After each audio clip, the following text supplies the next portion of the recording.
नमस्कार दोस्तों, कैसे हो आप लोग? स्वागत है आपका हमारे इस यूट्यूब चैनल पे। आज हम लोग स्टार्ट करने वाले हैं जनरल मैनेजमेंट का पार्ट 2, जिसमें हम लोग डिस्कस करेंगे स्कूल्स ऑफ मैनेजमेंट। इसके अंदर हम साइंटिफिक मैनेजमेंट पढ़ेंगे, बिहेवियर मैनेजमेंट पढ़ेंगे, वगैरह-वगैरह आज हम लोग पढ़ने वाले हैं। ये और कुछ नहीं है, ये पिछला वीडियो का कंटिन्यूएशन है। तो पिछला वीडियो जो है जनरल मैनेजमेंट का पार्ट 1, उसको आप ज़रूर देख कर के आइए। वहाँ पर मैंने खत्म किया था इवोल्यूशन ऑफ मैनेजमेंट थॉट को लेकर के। मैं आज वहीं से कंटिन्यू करूँगा। वहाँ पे मैंने बताया था कि किस तरह से over the period of time management का जो थॉट है वो इवॉल्व हुआ था। तो उस इवॉल्व होने में बहुत सारे लोगों ने अपना-अपना कंट्रीब्यूशन दिया, अपना-अपना थ्योरी लाया। तो जो-जो इम्पोर्टेंट थ्योरी है उसको आज हम लोग डिस्कस करने वाले हैं। किस नाम से? स्कूल्स ऑफ मैनेजमेंट के नाम से, ठीक है? तो बिना किसी देरी के आज का लेक्चर हम लोग स्टार्ट करते हैं। आज का लेक्चर स्टार्ट करने से पहले मैं आपसे रिक्वेस्ट करना चाहता हूँ कि अगर आपने मेरे वीडियो में अभी तक लाइक नहीं किया है, तो लाइक कर दीजिए। आपका एक लाइक मेरे लिए मोटिवेशन का काम करता है और मेरे वीडियो का क्रेडिबिलिटी को बढ़ाता है। तो आपका एक लाइक मैं रिक्वेस्ट करता हूँ। एक लाइक मुझे दे दे ठाकुर, एक लाइक मुझे दे दे। स्टार्ट करा जाए आज का सेशन। अब तक हम लोगों ने जनरल मैनेजमेंट के अंदर क्या-क्या देख रखा है, एक बार हम लोग फास्टली रिकैप कर लेते हैं, है कि नहीं? सबसे पहले हम लोग मैनेजमेंट का डेफिनिशन देखे थे, ठीक है? फंक्शंस ऑफ मैनेजमेंट हम लोगों ने देखा, ऑब्जेक्टिव्स ऑफ मैनेजमेंट देखा कि मैनेजमेंट का क्या ऑब्जेक्टिव्स है। साथ में हम लोग देखे फीचर्स ऑफ मैनेजमेंट। फिर अगला चार्ट में हम लोगों ने देखा लेवल्स ऑफ मैनेजमेंट। लेवल सबके निकलेंगे, लेकिन लिखने के उसके जो खड़ा रहेगा। तो लेवल्स ऑफ मैनेजमेंट के अंदर हम लोगों ने देखा टॉप मैनेजमेंट क्या काम करता है, मिड लेवल मैनेजमेंट क्या करता है, लो लेवल मैनेजमेंट क्या करता है, ठीक है? फिर हम लोग देखे कि मैनेजमेंट का क्या स्कोप है। फिर मैनेजमेंट एक आर्ट है या फिर एक साइंस है, क्या है? इसका जवाब भी हम लोगों ने दिया। फिर हम लोग लास्ट में देखे evolution of management thought. Management thought का किस तरह से इवोल्यूशन हुआ over the period of time. उसमें हम लोगों ने क्लासिकल अप्रोच को समझा था, नियो क्लासिकल अप्रोच को समझा था और मॉडर्न अप्रोच को समझा था। तो जब हम लोग क्लासिकल अप्रोच समझ रहे थे, तो हम लोगों ने बहुत सारा देखा था अप्रोच। जैसे कि एक था साइंटिफिक मैनेजमेंट, एक एडमिनिस्ट्रेटिव मैनेजमेंट, एक ब्यूरोक्रेटिक मैनेजमेंट, ठीक है? साइंटिफिक मैनेजमेंट के अंदर एफडब्ल्यू टेलर का कंट्रीब्यूशन, फिर गिलब्रेथ का कंट्रीब्यूशन, हेनरी एल गेंट का कंट्रीब्यूशन, वगैरह-वगैरह हम लोग देखे थे। आज इसी में से जो इम्पोर्टेंट है उसको आज हम लोग डिस्कस करेंगे। जैसे आज साइंटिफिक मैनेजमेंट को आज हम लोग डिस्कस करेंगे, जिसमें हम लोग एफडब्ल्यू टेलर के बारे में समझेंगे, गिलब्रेथ के बारे में समझेंगे, हेनरी एल गेंट के बारे में समझेंगे। फिर एडमिनिस्ट्रेटिव मैनेजमेंट के अंदर हम लोग हेनरी फॉयल का 14 प्रिंसिपल्स को देखेंगे। साथ में बिहेवियर मैनेजमेंट में मैक्स वेबर का हम लोग थ्योरी देखेंगे। इतना ही नहीं, फिर हम लोग नियो क्लासिकल अप्रोच में जो ह्यूमन रिसोर्स अप्रोच है, उसका हम लोग एल्टन मायो का हॉथॉर्न एक्सपेरिमेंट को देखेंगे, ठीक है? फिर हम लोग क्वांटिटेटिव अप्रोच को थोड़ा बहुत समझेंगे और कॉन्टिजेंसी अप्रोच को देखेंगे, ठीक है? ये है हम लोग का आज का एजेंडा, समझे? तो इसीलिए मैंने कहा कि पिछला वीडियो में जहाँ से हम लोगों ने खत्म किया था, आज से वहीं कंटिन्यू करेंगे। तो आशा करता हूँ कि आपने पिछला वीडियो देखा है, ठीक है? अगर आपने नहीं देखा है तो पिछला वीडियो को देख लीजिएगा, समझे? तो आज का क्या एजेंडा है हम लोग का? इस चार्ट को कवर करना और इस चार्ट को कवर करना। इसमें हम लोग 4 तरीके का स्कूल्स ऑफ मैनेजमेंट देखने वाले हैं। पहला कॉन्टिजेंसी अप्रोच टू मैनेजमेंट, दूसरा बिहेवियर अप्रोच टू मैनेजमेंट, तीसरा क्लासिकल अप्रोच टू मैनेजमेंट और लास्ट में साइंटिफिक अप्रोच टू मैनेजमेंट, ठीक है? साइंटिफिक अप्रोच में हम लोग देखेंगे टेलर का थ्योरी, गिलब्रेथ का, हेनरी एल गेंट का कंट्रीब्यूशन। और क्लासिकल अप्रोच में हम लोग देखेंगे मैक्स वेबर का थ्योरी और फायल का 14 प्रिंसिपल्स। कॉन्टिजेंसी थ्योरी को भी समझ लेंगे, बिहेवियर अप्रोच टू मैनेजमेंट को भी समझ लेंगे। मतलब 4 चीज को आज हम लोग देखने वाले हैं, ठीक है? Contingency approach, behaviour approach, classical approach, scientific management approach, ठीक है? तो हम लोग स्टार्ट करते हैं साइंटिफिक अप्रोच से, ठीक है? कॉन्टिजेंसी और ये बिहेवियर और ये क्लासिकल, इसको हम लोग बाद में समझेंगे।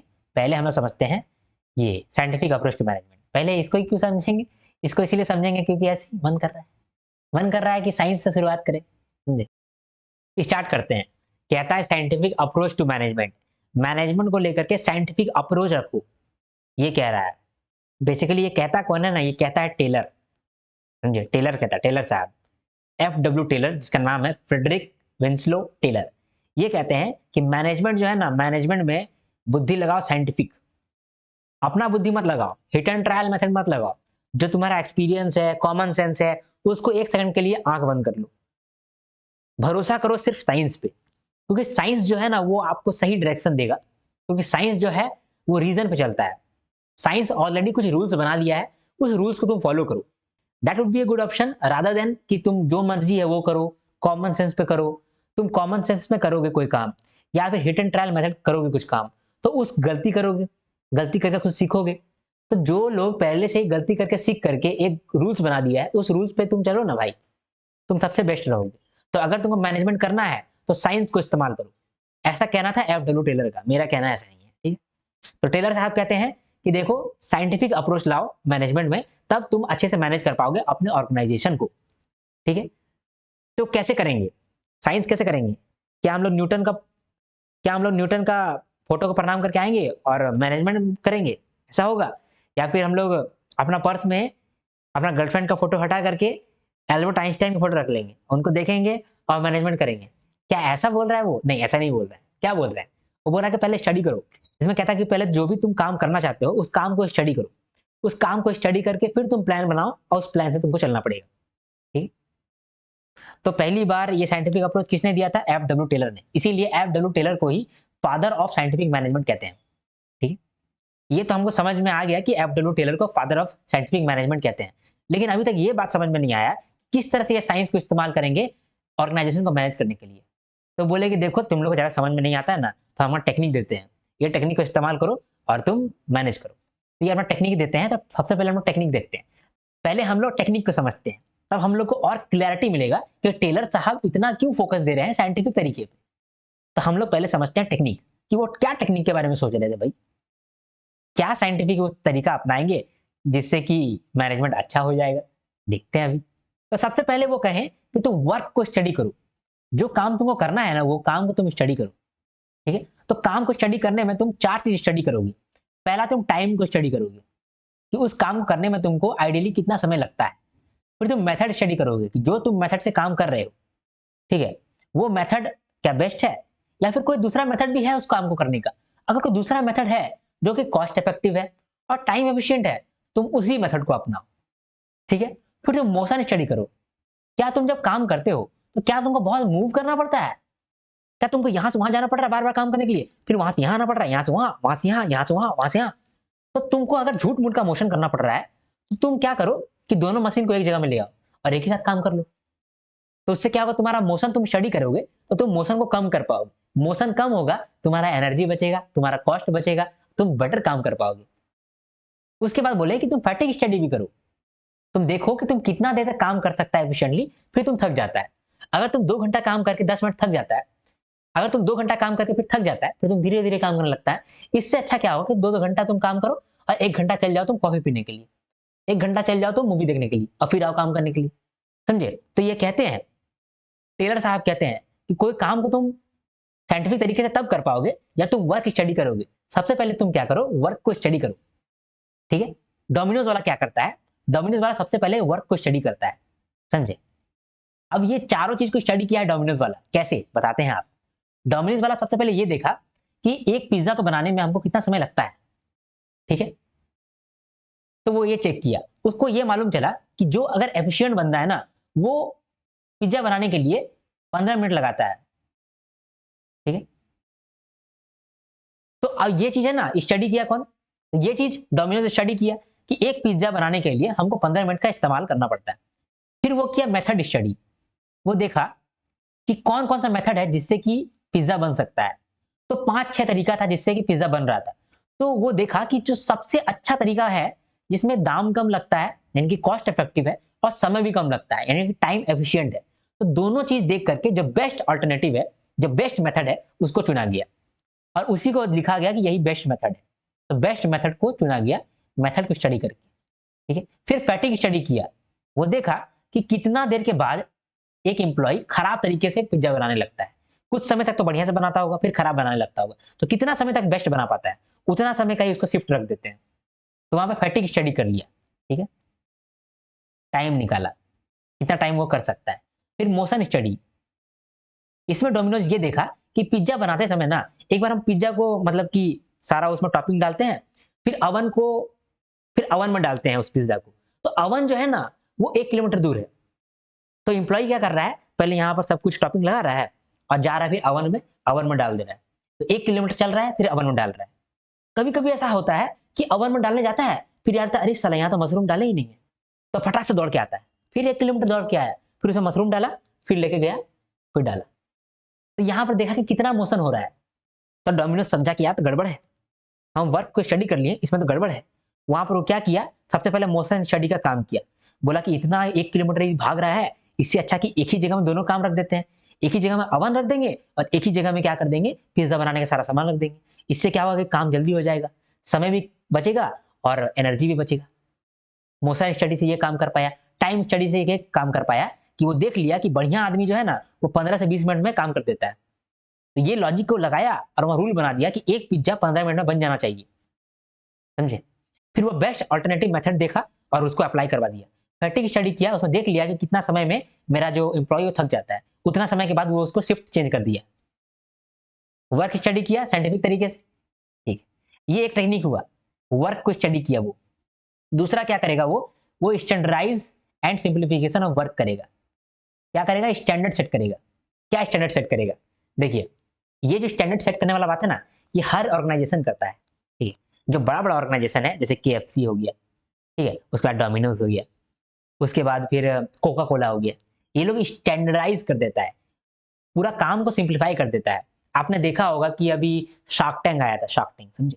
तो शार्क टैंक में बंदा लोग बोलता था कि हम है ना अपना काम को स्टैंडर्डाइज कर दिए हैं। जब काम स्टैंडर्डाइज हो जाता है ना, तो मेरा फ्रेंचाइजी लोग आराम से काम कर पाता है और बेटर क्वालिटी डिलीवर कर पाता है। समझे? अब देखिए यहाँ पे क्या हो रहा है, डोमिनोज क्या कर रहा है, किस तरह से डोमिनोज अपना काम को स्टैंडर्डाइज कर दे रहा है। डोमिनोज सोच रहा है कि देखो हम जो है यहाँ पर मुंबई में बहुत अच्छा पिज्जा बनाते हैं, लेकिन यहाँ पर झारखंड में पिज्जा अच्छा से नहीं बना पा रहा है। डोमिनोज ही है, लेकिन दुमका में अच्छा नहीं बना पा रहा है, झारखंड में अच्छा नहीं बना पा रहा है और दिल्ली में अच्छा बना रहा है, मुंबई में अच्छा बना रहा है। तो डोमिनोज क्या किया ना, एक स्टैंडर्ड सेट कर दिया। क्या स्टैंडर्ड सेट कर दिया? रूल्स बना दिया कि देखो जब तुम पिज्जा बनाओगे, ठीक है, तो एक पिज्जा जो रहेगा, अगर रेगुलर साइज का पिज्जा है तो तुम उसमें 5 स्लाइस डालेगा अनियन का, ठीक है। ये रूल्स बना दिया है। 5 स्लाइस हो गया अनियन का और 4 स्लाइस हो गया आपका टमाटो का, ठीक है, टोमेटो का, टोमेटो का 4 स्लाइस हो गया, ठीक है। इस तरह से रूल्स सेट कर दिया गया। फिर इसमें कहा गया कि ओवन में इतना टेम्परेचर रहना चाहिए और ओवन में 10 मिनट तक ही रहना चाहिए पिज्जा। समझे? तो ये इतना सारा रूल्स बना दिया। अब ये रूल हर ऑर्गेनाइजेशन में फॉलो हो रहा है, हर फ्रेंचाइजी में फॉलो हो रहा है। तो यहाँ से कैसे क्या फायदा होगा? यहाँ से क्या फायदा होगा? फायदा ये होगा कि हर आउटलेट में जो पिज्जा का क्वालिटी है वो सेम रहेगा। हर आउटलेट में पिज्जा का जो टेस्ट है वो सेम रहेगा। तो यहाँ पर क्या हुआ? वर्क को इतना सिंप्लीफाई कर दिए, वर्क को इतना स्टैंडर्डाइज कर दिए कि कोई तीसरा क्लास का बंदा भी पिज्जा बना सकता है। कोई तीसरा क्लास का बंदा भी एकदम टॉप नॉच पिज्जा बना सकता है, वो भी क्वालिटी भी सेम रहेगा। यहाँ पे क्या हुआ? साइंस का इस्तेमाल किया, एक रूल सेट कर दिया, उस रूल को फॉलो करने बोल दिया। समझे? तो पिज्जा बनाने के लिए सारा स्टैंडर्डाइज कर दिया। कोका कोला जो है, वो क्या किया? कोका कोला सबको बोल दिया कि देख लो, 1 लीटर का तुम लेना पानी, कौन सा पानी लेना है वो बता दिया कि कौन सा पानी लेना है। और फिर कोका कोला एक भेजा था पैकेट, पैकेट में ही इसका सॉल्यूशन था। बोला कि ये सॉल्यूशन को इसमें घोल देना, इतना पानी के अंदर, अपने आप कोका कोला बन जाएगा। देखिए, इतना सिंप्लीफाई कर दिया अपना काम को, इतना स्टैंडर्डाइज कर दिया कि अब इसका क्वालिटी कहीं पर नहीं जा रहा है। क्वालिटी भी मेंटेन हो गया इसका, काम भी सिंप्लीफाई हो गया। ठीक है? तो ये दूसरा टेक्निक है, काम को सिंप्लीफाई करना और स्टैंडर्डाइज करना। समझे? तीसरा टेक्निक है डिफरेंशियल वेज सिस्टम। मतलब कि ऐसा तुम रूल्स ले आओ, ऐसा पॉलिसी ले आओ कि जो जितना देर काम करेगा उसको उतना पैसा मिलेगा। अगर मान लीजिए कि एक एम्प्लॉय जो है वो 15 पिज्जा बनाता है, तो उसको उतना पैसा मिलेगा 15 पिज्जा के हिसाब से। एक बंदा अगर 25 पिज्जा बना लेता है, तो उसको उतना पैसा मिलना चाहिए 25 पिज्जा के हिसाब से। और कोई बंदा अगर दिन में सिर्फ 5 ही पिज्जा बना पाया, तो उसको उतना ही पैसा दो, कम पैसा दो। इससे क्या होगा कि लोग ज्यादा पिज्जा बनाना चाहेगा और क्वालिटी एनहांस करना चाहेगा। तो इससे किसका फायदा हो रहा है? ऑर्गेनाइजेशन का। फिर बोलता है कि मेंटल रिवॉल्यूशन लेकर के आओ। ये भी एक टेक्निक है। मेंटल रिवॉल्यूशन का क्या मतलब होता है? ये चीज बताओ, ये चीज सिखाओ एक ऑर्गेनाइजेशन में कि मैनेजर जो है ये बहुत जरूरी है वर्कर का प्रोग्रेस के लिए। जो वर्कर काम कर रहा है वो अगर ये जान गया कि मैनेजर जो है ये हमको बहुत ग्रोथ दे सकता है, ये बहुत मेरा पैसा को बढ़ा सकता है, तो वर्कर क्या करेगा? मैनेजर का ही बात सुनेगा, मैनेजर को समझेगा। मैनेजर को कष्ट आएगा तो कष्ट को वो इम्पैथी दिखाएगा और उसका लिए समझेगा, काम करेगा। और अगर मैनेजर को भी हम सिखा देते हैं कि वर्कर अगर अच्छा काम करेगा तभी तुम्हारा प्रमोशन होने वाला है, अदरवाइज प्रमोशन नहीं होगा। तो मैनेजर क्या करेगा? मैनेजर क्या करेगा? ये तो समझ गया है कि वर्कर से ही मेरा प्रमोशन होने वाला है, तो ये वर्कर को खुश रखेगा। और जब मैनेजर वर्कर को खुश रखे और वर्कर मैनेजर को खुश रखेगा, तो आपस में हार्मनी बनेगा, टीम वर्क होगा। सिचुएशन अच्छा बनेगा और आपका आउटलेट का नाम होगा, आपका ऑर्गेनाइजेशन का नाम होगा। समझे? जैसे कि जैसे कि मैं डोमिनोज का मैनेजर है, वो जानता है कि अगर मेरा वर्कर अच्छा काम करेगा, तो ये अच्छा सर्विस देगा और ये अच्छा सर्विस देगा, तो मैनेजर का बेनिफिट होगा, मैनेजर को ही प्रमोशन मिलेगा। तो मैनेजर क्या कर रहा है? अच्छा से काम करवा रहा है वर्कर से अच्छा रिलेशनशिप बना के रखा है। अब वर्कर में भी ये चीज़ हम डाल सकते हैं, वर्कर को भी बोल सकते हैं कि देखो, अगर तुम मैनेजर को प्यार करोगे, अगर मैनेजर का तुम इज़्ज़त करोगे, तो मैनेजर तुमको बहुत सारा चीज़ दे सकता है, इंसेंटिव दिला सकता है। तो वर्कर भी क्या करेगा? मैनेजर का पैर पकड़ के रखेगा। तो मैनेजर भी वर्कर का पैर पकड़ के रखा है, वर्कर भी मैनेजर का पैर पकड़ के रखा है। इससे दोस्ती अच्छा होगा, टीम वर्क होगा, काम अच्छा बन पाएगा। तो यहाँ पर क्या किया? मेंटल रिवॉल्यूशन कर दिया। दिमाग के अंदर एक रिवॉल्यूशन डाल दिया कि हम चोर, तुम चोर, चोर-चोर मुसरे भाई। सॉरी। तो ये है टेक्निक्स। एक टेक्निक है, लास्ट टेक्निक इसको कह सकते हैं, फंक्शनल फोरमैनशिप। इस टेक्निक के अंदर कहता है कि वर्कर को काम कराने के लिए ना 10 गो बॉस होना चाहिए। 10 गो बॉस होना चाहिए एक वर्कर को काम कराने के लिए। 10 गो इंचार्ज होना चाहिए। वो इंचार्ज कैसा होगा? फिर उसको समझाया कि कैसा होगा। बोला कि देखो, तुमको अगर फैक्ट्री अच्छा चलाना है, तो फैक्ट्री के अंदर तुम 2 मेन इंचार्ज को रखो। एक इंचार्ज को रखो प्लानिंग इंचार्ज, समझे? और एक इंचार्ज को रखो प्रोडक्शन इंचार्ज। 2 हेड हो गया, 2 मैनेजर हो गया। एक हो गया प्रोडक्शन मैनेजर, एक हो गया प्लानिंग मैनेजर। प्लानिंग वाला जो क्या कर रहा है ना, ये खाली स्ट्रेटजी बनाता है, ठीक है? और प्रोडक्शन वाला क्या करता है? ये ऑपरेशन देखता है, प्रोडक्शन देखता है। क्या फायदा हो रहा है? स्ट्रेटजी वाला सिर्फ स्ट्रेटजी पे ही काम कर पा रहा है और प्रोडक्शन वाला जो प्रोडक्शन पे ही काम कर पा रहा है।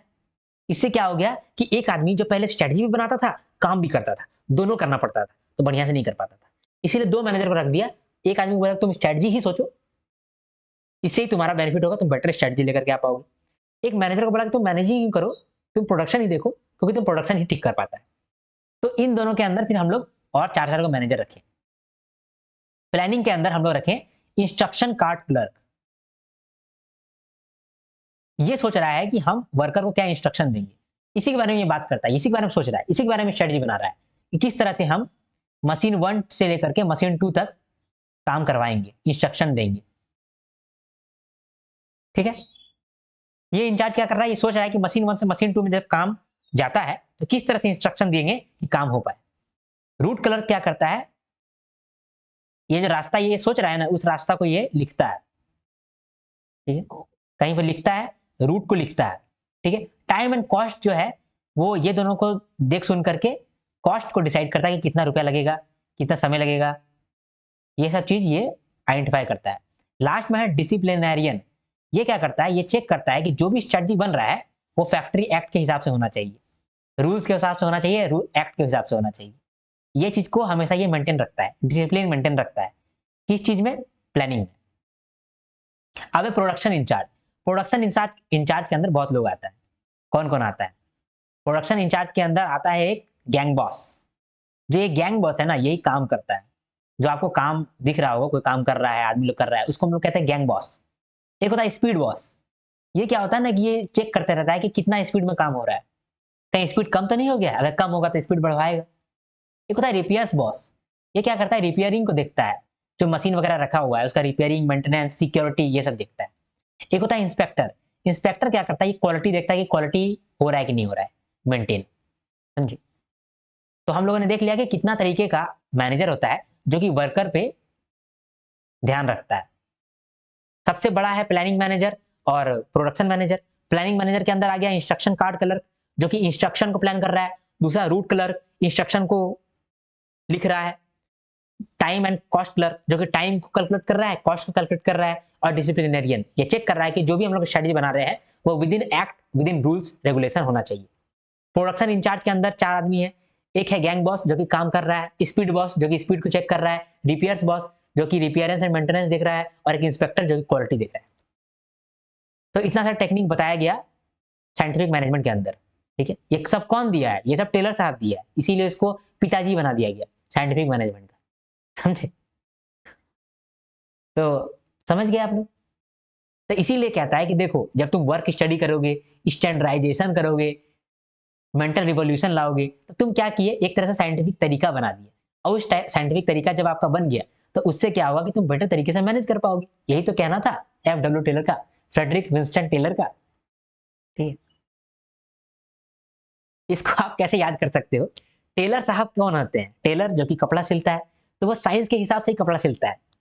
उसको आप ऐसा नहीं देखेंगे कि पहले आपका नाप ले लिया, अब बोला ठीक है कर लेंगे और अपने से काट-छीट कर रहा है, नहीं। वो अपना नाप लेता है, फिर वो लिखता है कि इतना नाप हुआ है, इतना नाप हुआ है, गला इतना, ठीक है, हाथ इतना, और वो उसी हिसाब से कटिंग-वटिंग करता है।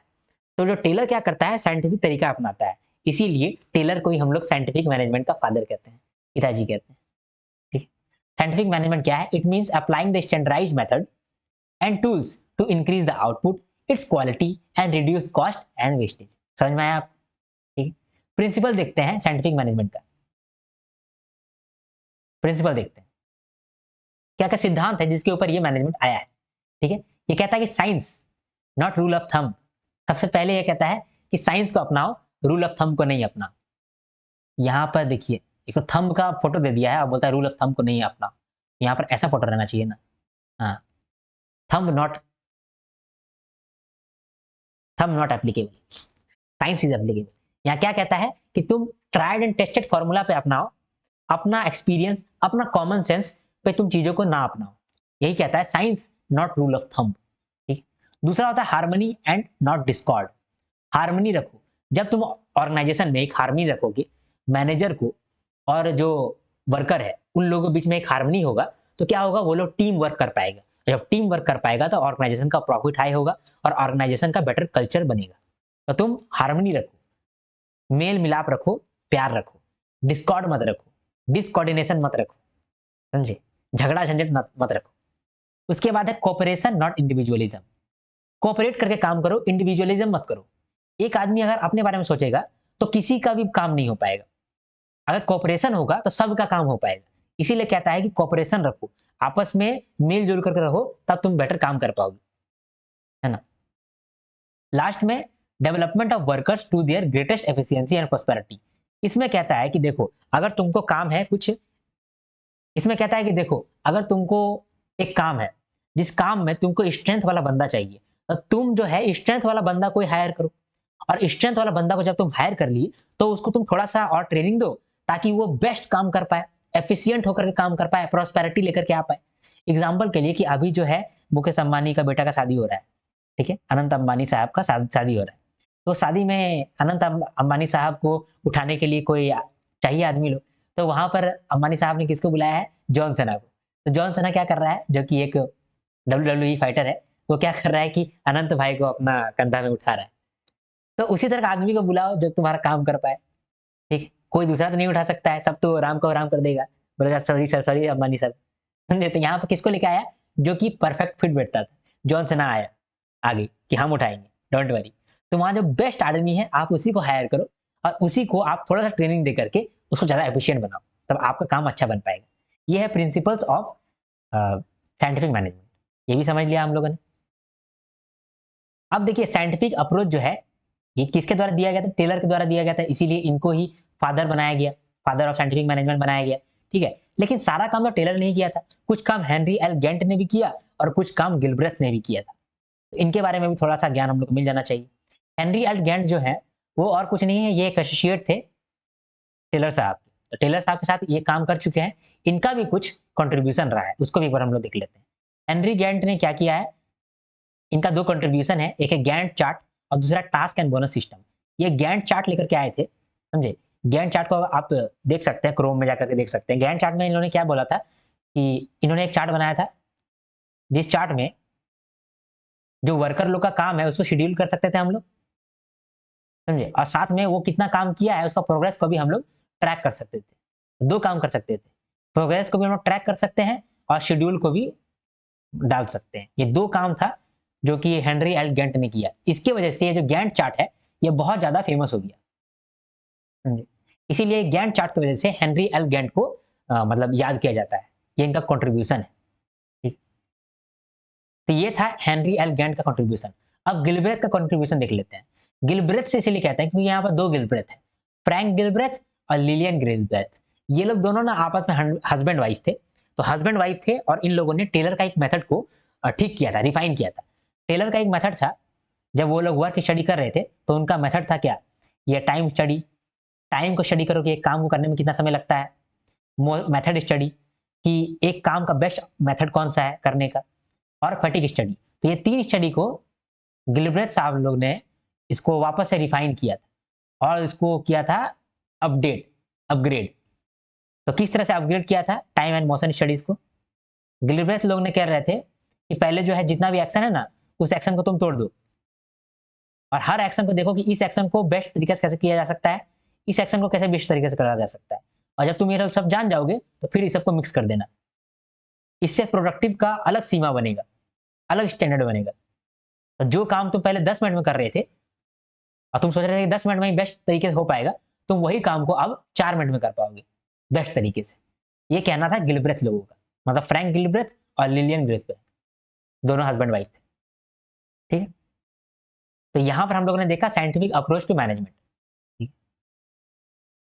अब हम लोग देखते हैं क्लासिकल अप्रोच टू मैनेजमेंट। इस अप्रोच के अंदर मैक्स वेबर ने बताया था ब्यूरोक्रेसी थ्योरी को और फायल ने 14 प्रिंसिपल दिया था। इसको हम लोग समझते हैं। चलिए स्टार्ट करते हैं हम लोग मैक्स वेबर का ब्यूरोक्रेसी थ्योरी को।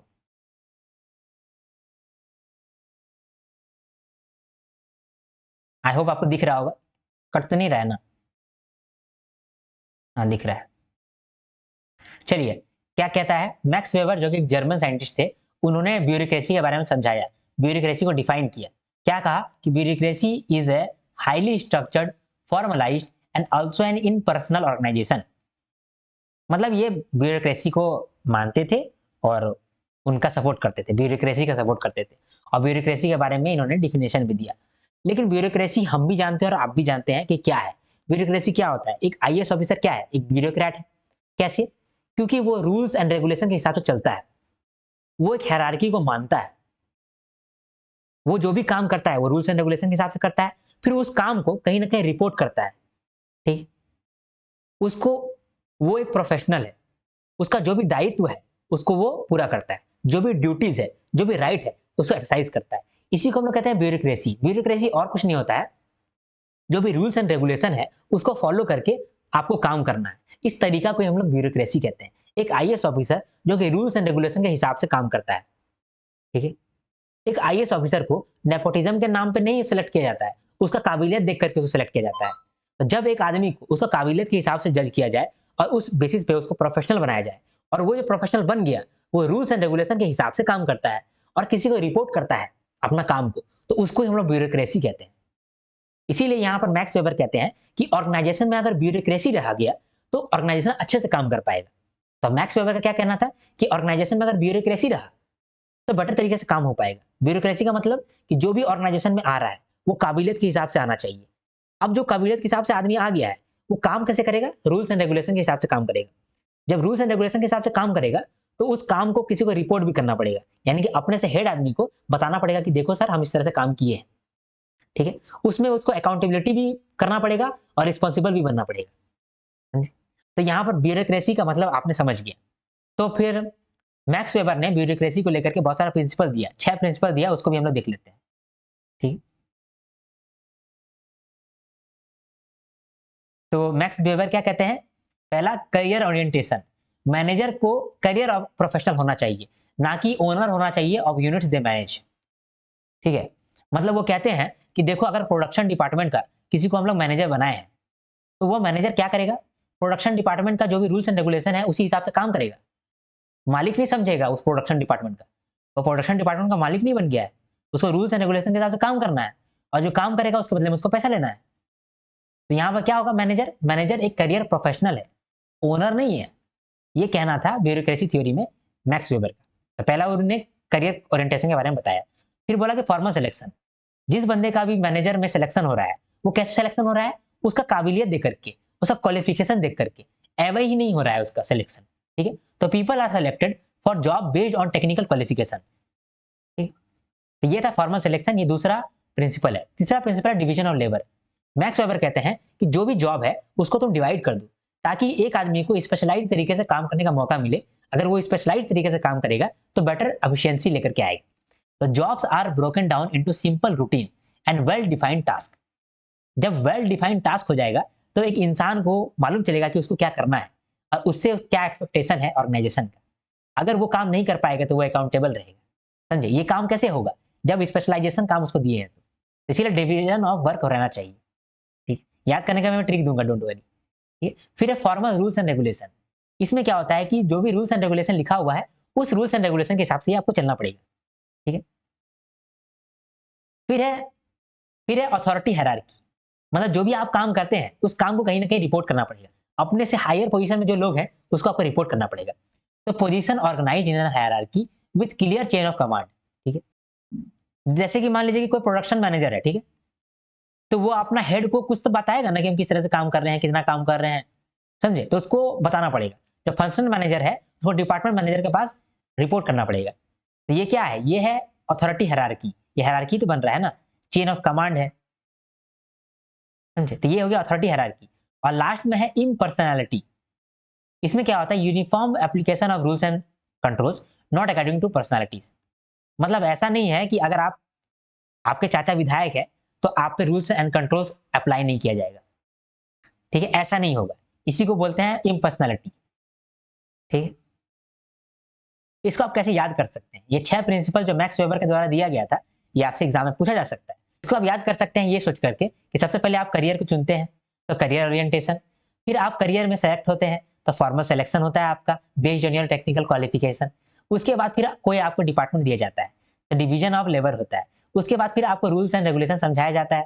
फिर उसके बाद आपको जो काम दिया गया उस काम को कहीं ना कहीं रिपोर्ट करना है, यानी कि अथॉरिटी हायरार्की भी समझाया जाता है। और लास्ट में बोलता है कि आप कितना भी बड़ा लीडर हो, कितना भी बड़ा बॉस हो, लेकिन अगर आपसे काम नहीं होगा तो आपको जॉब से निकाल दिया जाएगा, यानी कि इम्पर्सनैलिटी भी होगा।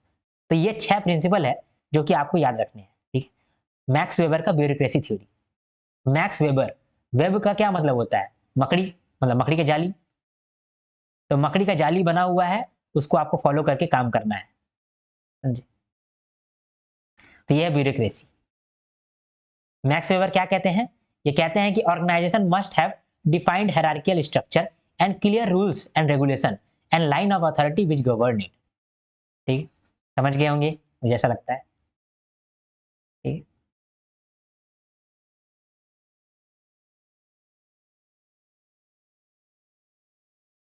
तो मैक्स वेबर का हम लोगों ने कहानी समझ लिया। अब हम लोग फायल का 14 प्रिंसिपल को देखते हैं। ठीक है। हेनरी फायल को फादर ऑफ एडमिनिस्ट्रेटिव मैनेजमेंट कहा गया है। ठीक है। हेनरी फायल, आप कंफ्यूज मत आइएगा टेलर से और फाइल से। टेलर को कहाँ का बनाया गया है? साइंटिफिक मैनेजमेंट का। क्यों? टेलर कौन होता है? टेलर जो कि कपड़ा वपड़ा सिलता है, तो कपड़ा क्या नाप करके सिलता है। समझे? तो साइंस का मेथड यूज करता है, इसलिए वो साइंटिफिक मैनेजमेंट का फादर बन गया है। और फायल जो है वो बन गया है एडमिनिस्ट्रेटिव मैनेजमेंट का फादर। ठीक है। हेनरी फायल देखे थे कि देखो टॉप मैनेजमेंट में भी ना जरूरत है एफिशिएंसी का। जो एफिशिएंसी है वो हमेशा वर्कर ही नहीं करेगा। सिर्फ वर्कर के पास ही एफिशिएंसी नहीं होना चाहिए, जो टॉप मैनेजमेंट है ना उसके पास भी कुछ एफिशिएंसी होना चाहिए। अगर टॉप मैनेजमेंट के पास एफिशिएंसी होगा ना, वो वापस से कहीं ना कहीं वर्कर में झलकेगा, वर्कर में दिखेगा। समझे? तो यही कहते हैं he looked at problems of managing an organisation from top point of view, sorry top management point of view. तो टॉप मैनेजमेंट से हम लोग किस तरह से वर्कर्स को या फिर पूरा ऑर्गेनाइजेशन को हैंडल करना है, इस प्रॉब्लम्स को आइडेंटिफाई कौन किया था? Henri Fayol. और यही पहला आदमी थे, यानी he was the first one to show concern for efficiency at higher levels. ठीक है। इसीलिए फ्यूल को हम लोग बना दिया है पिताजी। किसका? एडमिनिस्ट्रेटिव मैनेजमेंट का। ये अच्छे तरह से एडमिनिस्ट्रेशन कर रहे थे, ये अच्छे से एडमिनिस्ट्रेशन कर रहे थे।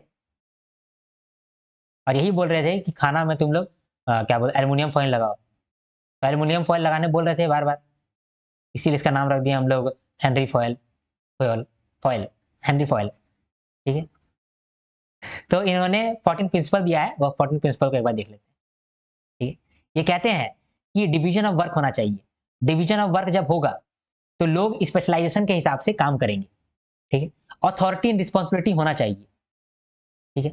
जब आप ऑर्गेनाइजेशन में एक मैनेजर रखे हैं तो इसके अंदर आप 2 मैनेजर और रखे हैं, असिस्टेंट मैनेजर। ठीक है। एक असिस्टेंट मैनेजर को प्रोडक्शन का डिपार्टमेंट दिए हैं, एक को दिए हैं आप लोग परचेज का डिपार्टमेंट।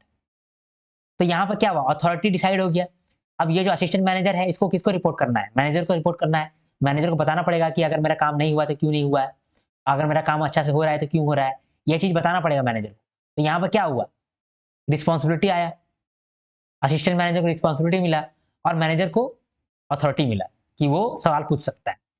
तो यही बहुत जरूरत है ताकि अकाउंटेबिलिटी आए वर्कर्स में। ठीक है, फिर डिसिप्लिन। डिसिप्लिन बहुत जरूरी है। अगर डिसिप्लिन रहेगा तभी जो रूल्स एंड रेगुलेशन आपकी कंपनी ने बनाए हैं वो फॉलो होंगे, वो ओबे होंगे, है ना। तो रूल्स एंड रेगुलेशन फॉलो तभी होंगे जब डिसिप्लिन आपका मैनेजमेंट में रहेगा। तो डिसिप्लिन बहुत जरूरत है। फिर यूनिटी ऑफ कमांड का बहुत जरूरत होता है किसी भी ऑर्गेनाइजेशन में। यूनिटी ऑफ कमांड क्या होता है कि एक जो वर्कर है उसको कमांड एक ही तरफ से मिले। ये है वर्कर, ठीक है। और मान लीजिए कि इसको दो मैनेजर कमांड दे रहा है। एक मैनेजर बोल रहा है कि तुम ए वाला काम करो और दूसरा मैनेजर इसको बोल रहा है कि तुम बी वाला काम करो। तो ये वर्कर क्या करेगा? कुछ नहीं कर पाएगा। क्यों नहीं कर पाएगा? क्योंकि इसको यूनिटी ऑफ कमांड नहीं है, दो जगह से कमांड मिल रहा है। इसको एक जगह से कमांड मिलना चाहिए और एक ही कमांड मिलना चाहिए, तभी नहीं काम कर पाएगा। तो अगर एक मैनेजर होगा और वो बोल रहा है कि ए काम करो, तो वर्कर को एकदम दिमाग क्लियर रहेगा कि उसको ए काम ही करना है, बी काम नहीं करना है। तो यूनिटी ऑफ कमांड रहना चाहिए किसी भी ऑर्गेनाइजेशन में। तो यूनिटी ऑफ डायरेक्शन होना चाहिए। एक मान लीजिए कि बॉलीवुड का हीरो है, ठीक है। एक डायरेक्टर 1 है और एक डायरेक्टर 2 है। डायरेक्टर 1 बोल रहा है कि ऐसा एक्टिंग करो, डायरेक्टर 2 बोल रहा है ऐसा एक्टिंग करो। तो हीरो एक्टिंग कर पाएगा? नहीं कर पाएगा। इसीलिए यूनिटी ऑफ डायरेक्शन होना चाहिए। जो डायरेक्शन है उसमें यूनिटी होना चाहिए। एक ही डायरेक्शन दो या दोनों मिलकर के एक ही डायरेक्शन दो, तभी वो डायरेक्ट अच्छा कर पाएगा, है ना। तो यूनिटी ऑफ डायरेक्शन होना चाहिए। अलाइनमेंट ऑफ इंटरेस्ट होना चाहिए। जो एम्प्लॉय का अलाइनमेंट है, एम्प्लॉय चाहता है कि ये अपना फायदा कर ले, ठीक है। एम्प्लॉय चाहता है कि हम कंपनी को लूट के अपना फायदा कर ले। तो इससे क्या होगा कि एम्प्लॉय का कुछ दूसरा इंटरेस्ट है और ऑर्गेनाइजेशन का कुछ दूसरा इंटरेस्ट है। ऑर्गेनाइजेशन चाहता है अपना फायदा करना, एम्प्लॉय चाहता है कि हम ऑर्गेनाइजेशन का गलत काम कर दें, ऑर्गेनाइजेशन को डुबा दें। तो यहाँ पर जो इंटरेस्ट है ये अलाइन रहना चाहिए, अपोजिट नहीं रहना चाहिए, ठीक है। तो हम लोगों को एम्प्लॉय का जो इंटरेस्ट है उसको कम आंकना चाहिए, ऑर्गेनाइजेशन का इंटरेस्ट हम लोग को ज्यादा आंकना चाहिए, ठीक है। एग्जाम्पल के लिए मान लीजिए कि यहाँ पर आर्यन है, ठीक है। ये बहुत दिनों से रो रहा है कि इसको प्रमोशन नहीं मिल रहा है, ठीक।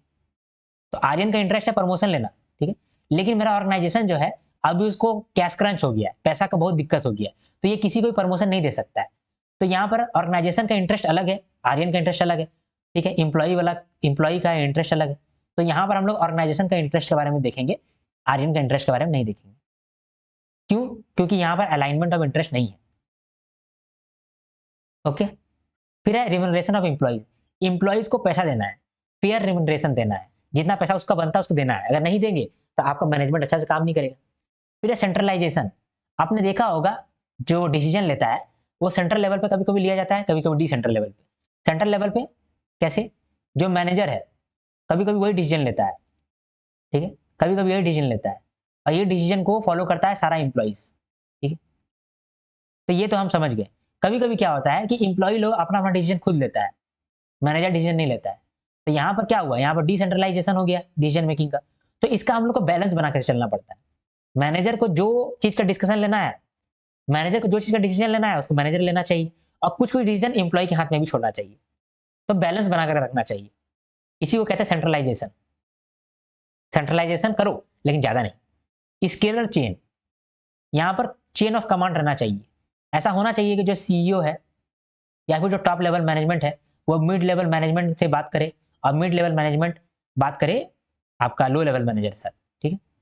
और लो लेवल मैनेजर जो है ये अपना रिपोर्टिंग दे मिड लेवल मैनेजर को, और मिड लेवल मैनेजर जो है वो रिपोर्टिंग दे टॉप लेवल मैनेजर को, ठीक है। ये होना चाहिए। ये होगा तब स्केलर चेन को फॉलो किया जा रहा है। और अच्छे से समझते हैं इसको। जैसे कि ये है टॉप मैनेजर, ठीक है। इसके अंदर दो गो मिड लेवल मैनेजर है, ठीक है। एक है बी और एक है सी। सी के अंदर और दो आदमी है, ए नहीं, के और एल, और इसके अंदर है एम और एन, ठीक है। तो अगर मान लीजिए कि एन को कुछ बात करना है एल से, तो कैसे करेगा? पहले एन जो है वो बी को बताएगा, बी बताएगा ए को, ए बताएगा सी को, और सी बताएगा एल को, ठीक है। ऐसा ही रहना चाहिए। इससे क्या होगा कि सब औकात में रहेगा, जिसका जो औकात है उस औकात में रहेगा, समझे। स्केलर चेन को फॉलो किया जाएगा। लेकिन कभी कभी अगर मान लीजिए कि आर्यन जो है ये बोल के रखा है कि अगर टाइम ज्यादा लगे ना, अगर अगर टाइम ज्यादा लगे ना तो एन साहब तुम एल साहब को डायरेक्ट बात कर लेना। नॉर्मली बात नहीं करना, लेकिन कभी कभी अगर तुमको ऐसा लग रहा है कि टाइम बहुत ज्यादा खर्चा हो रहा है और इंपॉर्टेंट बात करना है तो तुम डायरेक्ट बात कर लेना। तुम इतना बड़ा चेन को नहीं मानना। तो इसको हम लोग कहते हैं गैंग प्लैंक।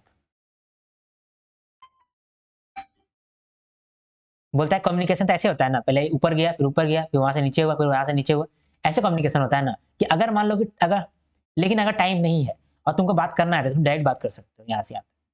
ठीक, आई होप ये समझ में आया आपको, स्केलर चेन। फिर है ऑर्डर, सब चीज ऑर्डर में रहना चाहिए, ऑर्डर से बदलना नहीं चाहिए। अगर आपके पास प्रोडक्शन फैक्ट्री में इनफ रॉ मटेरियल रहना चाहिए तो रॉ मटेरियल रहना ही चाहिए, ऐसा नहीं कि रॉ मटेरियल खत्म हो गया है, ऐसा नहीं कि जो लेबर काम करता था उसका कमी हो गया है, लेबर का कमी हो गया, ऐसा नहीं होना चाहिए, हर काम आपका ऑर्डर में रहना चाहिए। अब अगला है इक्विटी। इक्विटी में कहता है कि आपको हर आदमी को, हर एम्प्लॉय को इक्वल कंसिडरेशन देना पड़ेगा। अगर मान लीजिए कि आप एक डिपार्टमेंट का प्रमोशन करवा रहे हैं, ठीक, आप मान लीजिए कि फाइनेंस डिपार्टमेंट का प्रमोशन करा रहे हैं, तो आप दूसरा डिपार्टमेंट जो है एचआर डिपार्टमेंट, उसका भी कराइए प्रमोशन। इसीलिए बोलता है कि इक्विटी रहना चाहिए, हर डिपार्टमेंट में आप इक्वल कंसिडरेशन दें, ये भी एक प्रिंसिपल है पेरोल का। फिर वो कहते हैं स्टेबिलिटी ऑफ पर्सनल, जो आदमी को भी आप काम करने में रखे हैं उसको स्टेबिलिटी दीजिए, उसको कहिए कि तुम्हारा जॉब जो है वो सिक्योर है, तुम्हारा जॉब जो तुम अभी कर रहे हो कम से कम 10 साल तक तुमको नहीं हटाएंगे, तो हम तुमको स्टेबिलिटी दे रहे हैं, तो आप पर्सनल को स्टेबिलिटी दीजिए, इसीलिए कहता है स्टेबिलिटी ऑफ पर्सनल। फिर है इनिशिएटिव। इनिशिएटिव है, इसका मतलब होता है फ्रीडम देना, एक इंप्लॉय को आप फ्रीडम दे रहे हैं कि तुम्हारे मन में जो भी है तुम वो बात कहो, हम तुमको जज नहीं करेंगे, तुम्हारा बात को हम सुनेंगे, तो आप उसको इनिशिएटिव दीजिए कि वो इनिशिएट कर पाए कोई भी बातों को, कोई भी वर्क को, कोई भी आइडिया को। लास्ट है स्पिरिट डी कॉर्प्स। ये क्या है? ये कहता है unity strength. Spirit D corps का मतलब होता है यूनिटी स्ट्रेंथ है, इसीलिए जो मैनेजर है और इंप्लॉय है इन लोगों को आपस में मिलजुल करके काम करना चाहिए। ठीक, तो आपने 14 प्रिंसिपल्स को देख लिया। पहला डिवीजन ऑफ वर्क, वर्क को डिवाइड करो ताकि स्पेशलाइज तरीके से काम हो पाए। अथॉरिटी रिस्पॉन्सिबिलिटी बनाओ, अथॉरिटी रखो, रिस्पॉन्सिबिलिटी रखो ताकि आदमी लोग में अकाउंटेबिलिटी आए। डिसिप्लिन मेंटेन करो ताकि रूल्स एंड रेगुलेशन फॉलो किया जाए। यूनिटी ऑफ कमांड रखो, एक ही जगह से कमांड आना चाहिए। यूनिटी ऑफ डायरेक्शन, एक ही जगह से डायरेक्शन आना चाहिए। अलाइनमेंट ऑफ इंटरेस्ट, ऑर्गेनाइजेशन का इंटरेस्ट सर्वोपरि है। रिम्यूनरेशन ऑफ एम्प्लॉइज, एम्प्लॉय को तुम फेयर रिम्यूनरेट करो, फेयर सैलरी दो। Centralization, centralization in decision making should be balanced with decentralization. Scalar chain, chain of command रखो। ऑर्डर, हर काम तुम्हारा ऑर्डर में होना चाहिए, कोई सामान नहीं छूटना चाहिए। फिर इक्विटी, सबको तुम इक्वल कंसिडरेशन दो, सबका अगर तुम कर रहे हो प्रमोशन तो सबका करो, किसी को छोड़ो नहीं, इक्वल कंसिडरेशन रखो। स्टेबिलिटी ऑफ पर्सनल, जिस पर्सनल को तुम अपने जॉब में रखे हो उसको स्टेबिलिटी दो। इनिशिएटिव, जो भी वर्कर है उसको आप इनिशिएटिव दो, उसको फ्रीडम दो कि वो सारा बात कह सकता है। लास्ट में स्पिरिट डिकॉर्ड, वर्कर और एम्प्लॉय मिलकर के काम करो ताकि यूनिटी स्ट्रेंथ का फायदा उठा पाए। ठीक है, ये था हेनरी फ्योल का 14 प्रिंसिपल्स ऑफ मैनेजमेंट। ठीक है, तो हम लोगों ने क्लासिकल अप्रोच भी देख लिया जिसमें हम लोग फ्योल का 14 प्रिंसिपल देखे और मैक्स वेबर का थ्योरी देखे, ब्यूरोक्रेसी थ्योरी। अब बिहेवियर अप्रोच देखते हैं। बिहेवियर अप्रोच इसके द्वारा दिया गया है एल्टन मायो। मायो मायो, एल्टन मायो, मोए मोए हो गया था एल्टन मायो के साथ, मोए मोए हो गया था, हम लोग समझे थे ना, याद किए थे ना। तो एल्टन मायो के द्वारा हॉथॉर्न स्टडीज किया गया था। हॉथॉर्न स्टडीज क्या है? हॉथॉर्न स्टडीज है, जो स्टडीज हॉथॉर्न में किया गया था। हॉथॉर्न कैलिफोर्निया में एक जगह का नाम है शायद, तो वहां पर स्टडीज किया गया था, ये 4 स्टडीज किया गया था। पहला स्टडी है इल्यूमिनेशन स्टडी, दूसरा इंटरव्यूइंग प्रोग्राम, तीसरा है relay assembly test room study और चौथा है bank wiring room observation study. ठीक है, तो इतना स्टडी करने में ना एल्टन मायो को 4 चीज के बारे में मालूम चला। ये 4 चीज बोले कि ये 4 चीज को एक ऑर्गेनाइजेशन को फॉलो करना चाहिए। ऑर्गेनाइजेशन में जो वर्क है एक ग्रुप एक्टिविटी है, जो काम है ना वो ग्रुप एक्टिविटी है, और ग्रुप में होगा तभी अच्छा होगा। अगर कोई सोचेगा कि हम सेल्फिश तरीके से काम कर पाए तो नहीं कर पाएगा, जब टीम बनेगा तभी अच्छा काम कर पाएगा। तो यहाँ पर वो कहते हैं कि work is a group study. दूसरा कहते हैं कि नीड फॉर रिकॉग्निशन, एक एम्प्लॉय जो है वो रिकॉग्निशन चाहता है, वो चाहता है कि उसको ना रिवॉर्ड मिले, उसको तारीफ हो। ठीक है, फिर तीसरा कहता है सेंस ऑफ बिलोंगिंगनेस, वो चाहता है कि वो बिलोंगिंगनेस फील करे, जब हार्मनी आएगा, जब उसको फैमिली लगेगा, जब वो जहाँ काम करता है उसको एक्सटेंडेड फैमिली से लगेगा। अगर वो अपने दोस्त के साथ काम कर रहा है तो बेटर काम कर पाएगा, यानी कि काम के सेंस में, मतलब काम के क्षेत्र में उसको बिलोंगिंगनेस का भी सेंस चाहिए होता है। लास्ट में two way communication is very important, कहता है कि दो तरफा कम्युनिकेशन होना चाहिए, एक तरफा नहीं होना चाहिए। जब दो तरफा कम्युनिकेशन होता है ना तब आदमी अपने आप को फ्री महसूस करता है, जो भी प्रॉब्लम होता है उसको कम्युनिकेट कर पाता है। तो यहाँ पर ये सब महत्वपूर्ण चीजें हैं जो कि एल्टन मायो ने खोज के निकाला था कि ये सब चीज इंपॉर्टेंट है जो कि एक ऑर्गेनाइजेशन में फॉलो किया जाना चाहिए। और एल्टन मायो ये सब कैसे खोज पाए? ये सब खोज पाए हॉथॉर्न में स्टडी करके। तो हॉथॉर्न में ये स्टडी किए थे। हॉथॉर्न एक जगह का नाम है जहां पर इन्होंने स्टडी किया था। 4 एक्सपेरिमेंट किया था। इस 4 एक्सपेरिमेंट पे बेस्ड इनको ये सब ख्याल आया।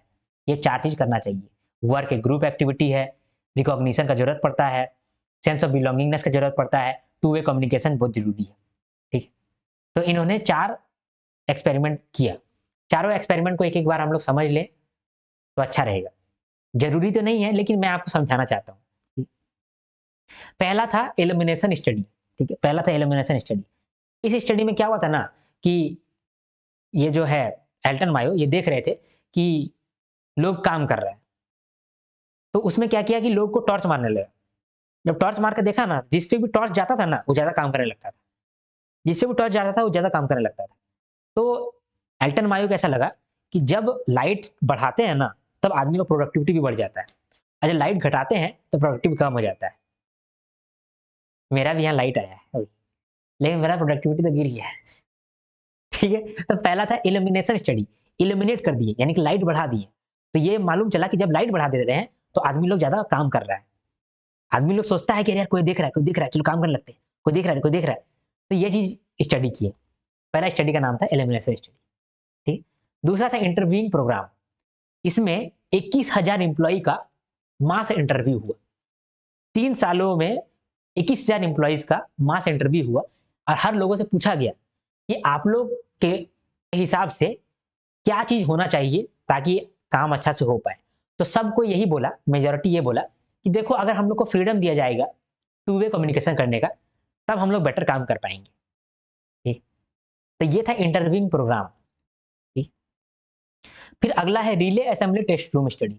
इसमें क्या हुआ था कि कुछ लड़की का ग्रुप था, उन लड़कियों को ना अलग अलग रूम में रख दिया गया और देखा गया कि अलग अलग रूम में वो लोग किस तरह से काम कर रही है, कितना प्रोडक्टिव है।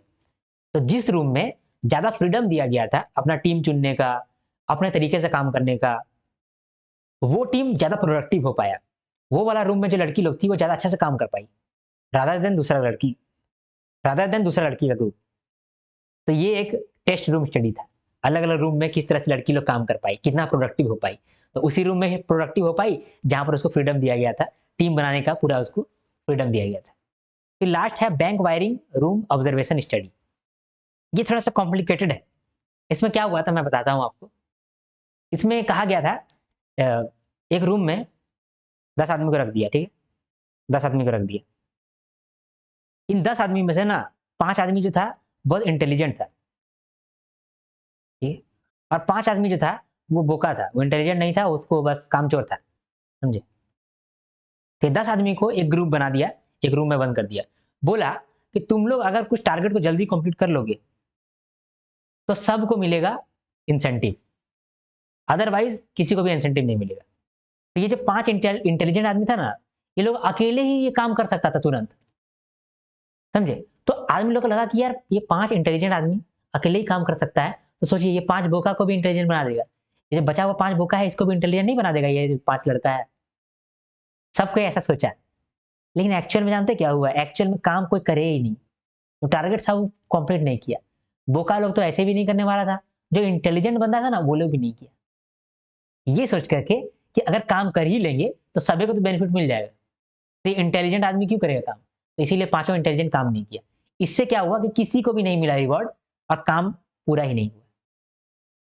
समझे?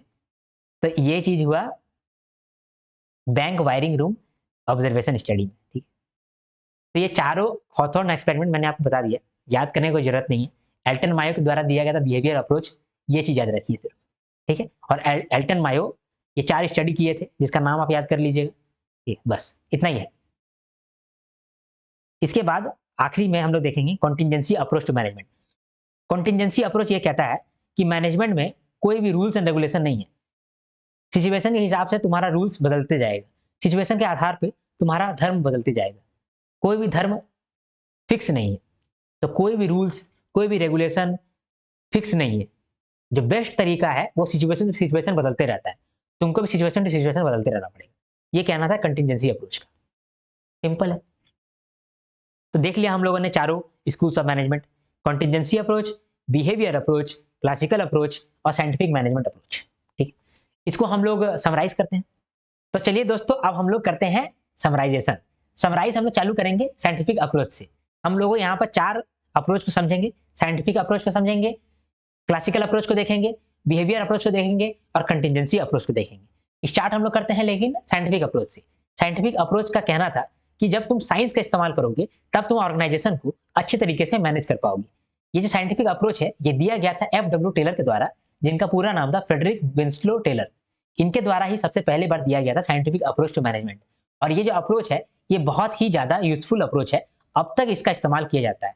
अब चूंकि इतना इस्तेमाल किया जाता है और इतना इंपॉर्टेंट अप्रोच है, और ये अप्रोच दिया कौन था? टेलर साहब। तो इसीलिए टेलर साहब को हम लोग भगवान बना दिए, इनको पिताजी बना दिए साइंटिफिक मैनेजमेंट का। तो F W. Taylor is the father of scientific management. Taylor को ही साइंटिफिक मैनेजमेंट का फादर बनाए हैं, इसको कैसे आप याद कर सकते हैं? टेलर कौन होता है? टेलर जो कि कपड़ा सिलता है। तो कपड़ा सिलता है तो वो नाप के साथ कपड़ा सिलता है। तो नाप को जो सिलता है यानी कि वो साइंटिफिक तरीका को अपनाता है, ट्राइड एंड टेस्टेड फॉर्मूला को अपनाता है। इसीलिए हम लोग टेलर को ही बोलते हैं साइंटिफिक मैनेजमेंट का पिताजी। ठीक है, तो F W. Taylor is the father of scientific management. ये कहते हैं कि मैनेजमेंट को चलाने के लिए आपको साइंटिफिक तरीका का इस्तेमाल करना पड़ेगा, यानी कि ट्राइड एंड टेस्टेड फॉर्मूला का इस्तेमाल करना पड़ेगा, rather than common sense. Common sense का इस्तेमाल मत करिए, रूल ऑफ थंब का इस्तेमाल मत करिए, अपना एक्सपीरियंस का इस्तेमाल मत करिए। तो क्या चीज का इस्तेमाल करिए? साइंटिफिक तरीके का, ट्राइड एंड टेस्टेड फॉर्मूला का। ये बोले कि देखो हम तुमको टेक्निक बताते हैं किस तरह से तुम साइंटिफिक मैनेजमेंट कर सकते हो। सबसे पहले ये बोले कि तुम वर्क को स्टडी करो, किसी काम को स्टडी करो। काम को कैसे स्टडी करेंगे? काम को स्टडी करने के लिए हम लोग स्टडी करेंगे टाइम को। पहले टाइम स्टडी करेंगे, मेथड स्टडी करेंगे, मोशन स्टडी करेंगे, फैटिग स्टडी करेंगे। टाइम स्टडी में हम लोग ये देखेंगे कि एक काम को करने में कितना समय लगता है। उसके बाद हम लोग देखेंगे मेथड स्टडी। मेथड स्टडी में देखेंगे कि वो बेस्ट तरीका क्या है, वो बेस्ट मेथड क्या है जिससे ये काम किया जा सकता है। जो बेस्ट मेथड होगा वो कॉस्ट इफेक्टिव होगा, यानी कि कम पैसा लगता होगा, टाइम एफिशिएंट होगा, जल्दी पूरा हो जाता होगा। तो उस तरह से हम लोग बेस्ट मेथड चुनेंगे। तो मेथड स्टडी में हम लोग बेस्ट मेथड चुनेंगे। टाइम स्टडी में हम लोग टाइम देखेंगे कितना टाइम में एक काम होता है। फिर हम लोग मोशन स्टडी करेंगे, एक काम करने में एक आदमी को कितना मोशन करना पड़ता है। तो उस मोशन को जब हम लोग पढ़ेंगे तो मोशन को कम करेंगे ताकि काम एफिशिएंट हो पाए, काम जल्दी हो पाए। तो मोशन स्टडी भी करेंगे। फिर आखिर में फटीग स्टडी करेंगे कि एक इंसान को काम करते करते कितना देर में फटीग हो जाता है, वो भी हम लोग देखेंगे। ये 4 चीज को हम लोग स्टडी करेंगे। इसको हम लोग ओवरऑल कहते हैं कि वर्क को स्टडी करेंगे। वर्क को स्टडी करके हम लोग वर्क को सिंप्लीफाई करने के लिए वर्क में स्टैंडर्डाइजेशन लेके आएंगे। तो वर्क में स्टैंडर्डाइजेशन लाएंगे और सिंप्लीफाई करेंगे कामों को। साथ में डिफरेंशियल पीस वेज सिस्टम रखेंगे। जो ज्यादा काम करेगा उसको ज्यादा पैसा देंगे, जो कम काम करेगा उसको पैसा कम देंगे। फिर लास्ट में हम लोग मेंटल रिवोल्यूशन करेंगे। मेंटल रिवोल्यूशन में क्या करेंगे? लोगों का मेंटल सोच बदलेंगे।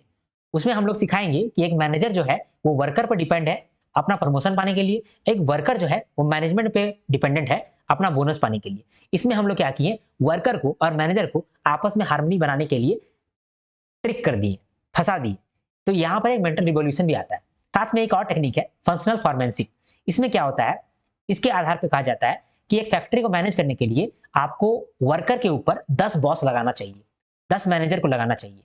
सबसे पहले जो मैनेजर होगा वो प्लानिंग चार्ज लेगा और प्रोडक्शन चार्ज लेगा। दो मैनेजर हुआ, प्लानिंग इंचार्ज और प्रोडक्शन इंचार्ज। प्लानिंग इंचार्ज जो है वो प्लानिंग करता रहेगा और प्रोडक्शन इंचार्ज जो है प्रोडक्शन करता रहेगा। प्लानिंग इंचार्ज के अंदर 4 आदमी आएगा। इंस्ट्रक्शन कार्ड क्लर्क, ये क्या करेगा? ये सारा इंस्ट्रक्शन देगा कि मशीन 1 टू मशीन 2 कैसे जाना है, कैसे काम को करना है, ये इंस्ट्रक्शन को प्लान करेगा। दूसरा होता है रूट क्लर्क। ये क्या करता है? जो भी इंस्ट्रक्शन प्लान किया गया ना उसको कहीं पर लिखता है। फिर तीसरा है टाइम एंड कॉस्ट क्लर्क। ये क्या करता है? ये देखता है कि जो हम लोग प्लान कर रहे हैं इसमें कितना कॉस्ट लग रहा है और कितना टाइम लग रहा है। लास्ट में डिसिप्लिनेरियन, ये चेक करता है कि जो प्लानिंग कर रहे हैं हम लोग, ये प्लान जो है एज पर द रूल्स होना चाहिए, एज पर द एक्ट होना चाहिए, ताकि फैक्ट्री रूल्स भी फॉलो किया जाए। ऐसा ना हो कि हम लोग जो प्लान लेकर के आए हैं उसमें फैक्ट्री रूल्स का उल्लंघन हो रहा है। ठीक है, तो डिसिप्लिनेरियन क्या करेगा? डिसिप्लिन में रखेगा प्लानिंग को। फिर हो गया प्रोडक्शन इंचार्ज। ये क्या करता है? इसके अंदर भी 4 आदमी आ गया। प्रोडक्शन इंचार्ज जो है प्रोडक्शन डिपार्टमेंट को देखता है। इसके अंदर एक है गैंग बॉस। गैंग बॉस जो है वो काम करवाता है जा करके। एक होता है स्पीड बॉस, ये देखता है जो काम करवा रहा है ये काम स्पीड में हो रहा है ना, कहीं ऐसा ना हो कि बहुत टाइम लग जाए। तीसरा होता है रिपेयर्स बॉस। ये क्या करता है? रिपेयर एंड मेंटेनेंस देखता है मशीनों का। और लास्ट में इंस्पेक्टर, ये क्वालिटी को इनहेंस करता है। तो यहाँ पर 10 तरीके का बॉस हो गया जो कि एक वर्कर के ऊपर में नजर रखेगा ताकि काम अच्छा हो पाए। ऐसा कहना था फंक्शनल फोरमैनशिप का। तो साइंटिफिक मैनेजमेंट के अंदर कितना टेक्निक हो गया? Functional foremanship, standardization and simplification of work, work study, differential piece wage system और मेंटल रिवॉल्यूशन। तो ये सब टेक्निक। अगर प्रिंसिपल देखा जाए तो प्रिंसिपल में 4 प्रिंसिपल है। सबसे पहले कि हम लोगों को साइंटिफिक मैनेजमेंट में साइंस को इस्तेमाल करना चाहिए, रूल ऑफ थंब को नहीं, अपना एक्सपीरियंस को नहीं। इसीलिए पहला है science and not rule of thumb. दूसरा हार्मनी एंड नॉट डिस्कॉर्ड। अगर तुम प्रेम के साथ रहोगे, मैनेजर और वर्कर ये लोग दोनों अगर प्रेम के साथ रहेगा, झगड़ा नहीं करेगा, दोनों का फायदा होगा। मैनेजर को भी अपना बोनस मिलेगा और वर्कर को भी अपना बोनस मिलेगा। तीसरा है कोऑपरेशन नॉट इंडिविजुअलिज्म। अगर कोऑपरेशन के साथ काम करेगा तो इन लोगों का टारगेट जल्दी कंप्लीट होगा, ज्यादा एफिशिएंट हो पाएगा, ज्यादा अच्छा से काम कर पाएगा।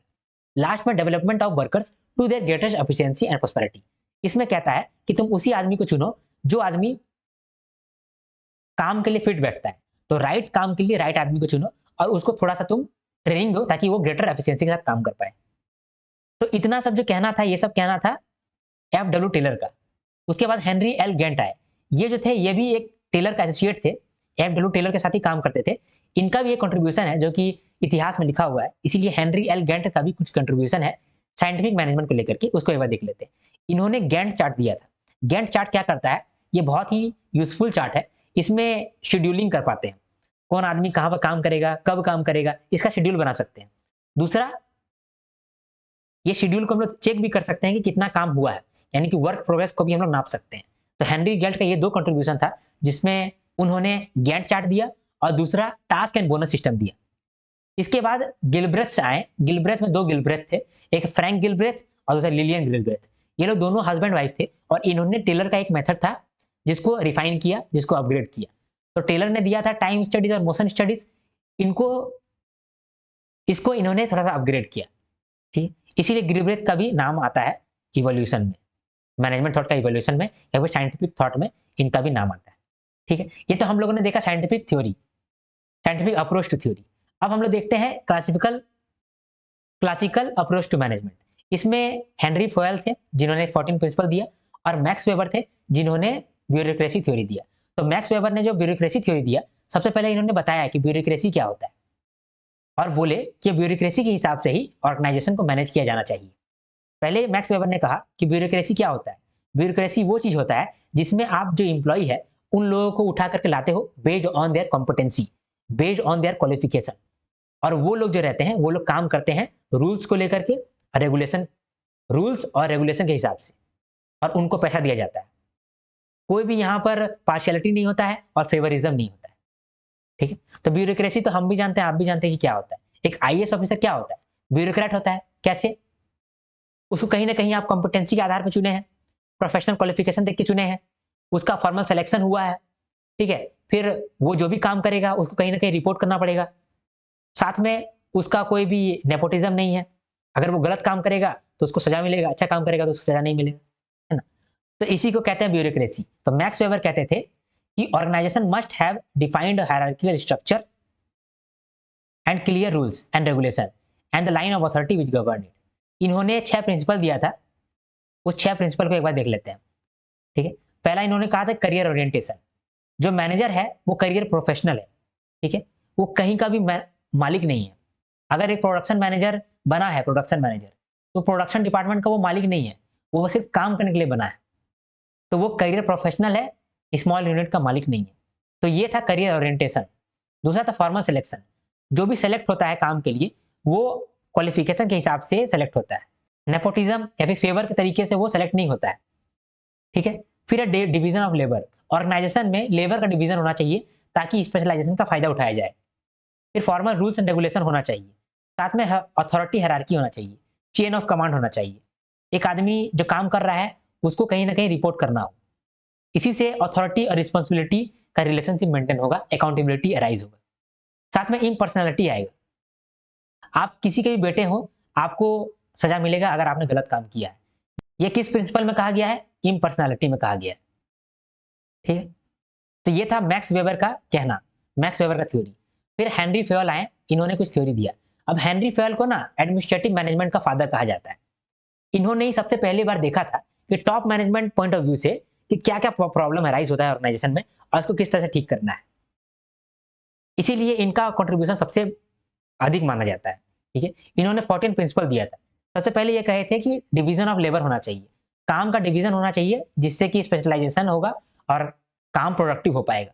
दूसरा, अथॉरिटी और रिस्पॉन्सिबिलिटी होगा ताकि एक आदमी दूसरे को रिपोर्ट कर पाए, इससे अकाउंटेबिलिटी भी डिसाइड होता है। डिसिप्लिन होना चाहिए आपके ऑर्गेनाइजेशन में ताकि जो एम्प्लॉइज है वो रूल्स एंड रेगुलेशन को फॉलो करे, ओबे करे। फिर यूनिटी ऑफ कमांड होना चाहिए और यूनिटी ऑफ डायरेक्शन होना चाहिए। कमांड जो है वो एक ही जगह से आना चाहिए और डायरेक्शन भी एक ही जगह से आना चाहिए। फिर अलाइनमेंट ऑफ इंटरेस्ट, इंडिविजुअल का इंटरेस्ट मायने नहीं रखना चाहिए, ऑर्गेनाइजेशन का इंटरेस्ट सर्वोपरि होना चाहिए। रेमनरेशन ऑफ एम्प्लॉइज, जो भी एम्प्लॉइज है उसको फेयर सैलरी मिलना चाहिए, फेयर रेमनरेशन मिलना चाहिए। सेंट्रलाइजेशन, जो डिसीजन मेकिंग है वो सेंट्रल लेवल पे भी होना चाहिए, डिसेंट्रल लेवल पे भी होना चाहिए, यानी कि एक बैलेंस होना चाहिए। स्केलर चेन मतलब चेन ऑफ कमांड होना चाहिए। अगर चेन ऑफ कमांड में टाइम लग रहा है तो आप गैंग प्लैंक भी कर सकते हैं। ठीक, साथ में फिर ऑर्डर, यानी कि अगर मान लीजिए कि प्रोडक्शन डिपार्टमेंट में अगर इंप्लॉय कम पड़ गया है तो ऐसा नहीं होना चाहिए। इंप्लॉय जितना का जरूरत है उतना रहना ही चाहिए, जितना रॉ मटेरियल का जरूरत है उतना रहना ही चाहिए, यानी कि हर चीज ऑर्डर में रहना चाहिए। इक्विटी रहना चाहिए, मतलब कि आप हर बंदा को इक्वल कंसिडरेशन दे रहे हैं, हर डिपार्टमेंट को इक्वल कंसिडरेशन दे रहे हैं। फिर स्टेबिलिटी ऑफ पर्सनल, यानी कि जो पर्सनल है, जो आदमी आपके पास काम कर रहा है उसको स्टेबिलिटी देना चाहिए, उसको ये बताना चाहिए कि आप इतना समय के लिए तो मेरे पास काम कर ही रहे हैं, तो उसको स्टेबिलिटी देना चाहिए। फिर इनिशिएटिव, उसको ये चीज फ्रीडम देना चाहिए कि आप खुद से इनिशिएटिव ले सकते हैं, आप खुद से कुछ भी बात रख सकते हैं। और लास्ट में spirit the corps, unity is a strength, इसीलिए हम लोग को मेंटल रिवॉल्यूशन लाना चाहिए ताकि मैनेजर और वर्कर साथ में काम करे और यूनिटी का इस्तेमाल करे। ओके, ये था हेनरी फ्योल का 14 प्रिंसिपल ऑफ मैनेजमेंट। तो ये हम लोगों ने देख लिया क्लासिकल अप्रोच टू मैनेजमेंट। अब हम लोग देखते हैं बिहेवियर अप्रोच टू मैनेजमेंट। इसमें एल्टन मायो साहब क्या किए थे, हॉथॉर्न गए थे जो कि कैलिफोर्निया में है और वहां जाके स्टडी किए थे। स्टडी करके उन्होंने 4 चीजों को समझा था कि ऑर्गेनाइजेशन अगर अच्छा चलेगा तो ये 4 चीजों की वजह से चलेगा। पहला, work is a group activity, जो भी काम है ये ग्रुप एक्टिविटी है, तो ग्रुप आपस में मिलकर काम करेगा तभी अच्छा काम कर पाएगा। दूसरा, नीड फॉर रिकॉग्निशन, आदमी को रिकॉग्निशन चाहिए, उसको टीम ऑफ द मंथ चाहिए, एम्प्लॉय ऑफ द ईयर चाहिए, ये सब रिवॉर्ड चाहिए, तब जाके वो अच्छा काम करेगा। तीसरा, सेंस ऑफ बिलोंगिंगनेस, उसको बिलोंगिंगनेस का सेंस होना चाहिए, मतलब कि उसको फीलिंग आए कि हम लोग फैमिली है, हम अच्छा से काम कर रहे हैं, तब आदमी अच्छा से काम कर पाता है। और लास्ट में टू वे कम्युनिकेशन जरूरी है। ठीक है, हॉथॉर्न स्टडी में उन्होंने 4 को स्टडी किया था, elimination study, interviewing program, relay assembly test room study और bank wiring room observation study. और लास्ट में हम लोगों ने देखा कंटिजेंसी अप्रोच टू मैनेजमेंट। इसके हिसाब से कहा गया था कि सिचुएशन के आधार पे हम लोगों का तरीका जो है मैनेजमेंट का वो बदलते रहना चाहिए, कोई सिंगल ऐसा तरीका नहीं है जो कि हर सिचुएशन में फिट बैठता हो। तो ये हम लोगों ने डिस्कस कर लिया स्कूल्स ऑफ मैनेजमेंट। आपको लाइक कर देना चाहिए क्योंकि ये जो मैंने आपको पढ़ाया है ना, ये आपको यूट्यूब में मिलेगा नहीं, ठीक है, एक जगह पे। तो अगर आपको मेरा वीडियो पसंद आया तो आप मेरे वीडियो में लाइक करें, शेयर करें और कमेंट करें। ठीक है, तो मैंने लगता है वो वाला स्लाइड यहाँ पर ऐड ही नहीं किया है, समझे, लाइक शेयर वाला। तो आप मेरे वीडियो में लाइक जरूर कर दें, आपका एक लाइक मेरे लिए बहुत मैटर करता है, मेरा वीडियो का क्रेडिबिलिटी भी हाई करता है। तो लाइक आप जरूर करें, कमेंट आप जरूर करें, आपका कमेंट का मैं दिन रात इंतजार करते रहता हूँ, तो आप कमेंट जरूर करें। ठीक है, आप मुझे अप्रिशिएट भी कर सकते हैं, मुझे बहुत अच्छा लगता है, मेरा दिल गार्डन गार्डन हो जाता है। सब्सक्राइब करके आप जरूर रखें मेरे चैनल को, क्योंकि आपका सब्सक्रिप्शन तो फ्री है लेकिन मेरे लिए ये बहुत मोटिवेशन का काम करता है और आपको आगे आने वाले वीडियो में बहुत फायदा भी दिखेगा। क्यों? क्योंकि मैं आगे आने वाले वीडियोस में पीआईबी के वीडियो लेकर के आऊंगा, जीएम मिसलेनियस का वीडियो लेकर के आऊंगा। और अभी स्ट्रेटजी वाला वीडियोस आप छोड़िए नहीं, उसका जरूर देखते रहिए, आप फायदे में रहेंगे। तो आप सब्सक्राइब करके रखिए अगर आप आरबीआई ग्रेड बी के एस्पायरेंट हैं। ठीक है, अगर आपको नोट्स चाहिए, जो भी नोट्स मैं आपको पढ़ाता हूँ ये नोट्स चाहिए, तो आप टेलीग्राम में जाकर के मेरा नोट्स ले सकते हैं। टेलीग्राम चैनल का नाम है कुमार आर्यन टेलीग्राम। ठीक है, अगर वहाँ आप सर्च करिएगा कुमार आर्यन टेलीग्राम बिना कोई स्पेस दिए, तो आपको मेरा चैनल मिल जाएगा, वहां पर जाकर के आप सारा नोट्स को एक्सेस कर सकते हैं। ठीक है, तो आशा करता हूँ कि आपको मेरा वीडियो पसंद आया होगा। तो पसंद आया तो लाइक करिए, शेयर करिए, कमेंट करिए, सब्सक्राइब करिए, टेलीग्राम पर जाकर के मेरा ज्वाइन कर लीजिए ताकि आपको नोट्स अवेल कर पाए। ठीक है, कोई भी आपको प्रॉब्लम होता है तो इंस्टाग्राम में आप मुझे डीएम कर सकते हैं। इंस्टाग्राम का आईडी है मेरा कुमार आर्यन .786। ठीक है, तो यहाँ पर जाकर के आप मुझे मैसेज कर सकते हैं अगर आपको कोई प्रॉब्लम होता है तो। अगर आपको समझ में नहीं आ रहा है तो इसका लिंक मैं दे दूंगा आपको डिस्क्रिप्शन में। ठीक, तो जब तक हम लोग नेक्स्ट वीडियो में नहीं मिलते हैं, तब तक के लिए मेरे साथ कहिए हर हर महादेव, शंभू शंकर। टाटा।